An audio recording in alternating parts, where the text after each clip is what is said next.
Hey, what's up guys? Saya nak buat makaroni goreng untuk open house raya. Cara dia, korang ambil daging frozen lebih kurang 400 gram. Macam biasa, tak perlu letak minyak. Kita goreng dulu bagi dia keluar dia punya lemak-lemak semua tu. Bagi garing sikit, baru kita angkat letak kat tepi. Okay, next, korang ambil 3 bawang merah dengan 6 ulas bawang putih. Korang chop. Lepas kita tumis.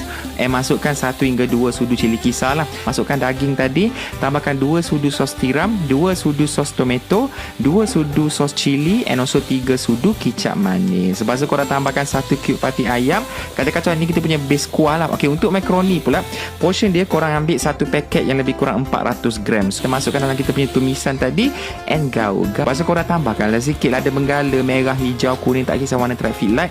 Naik seri sikit kita punya makaroni tu. Lepas tu lengkapkan seasoning dia, letakkan garam, sebut perasa, kacau-kacau and siap boleh serve dalam tray.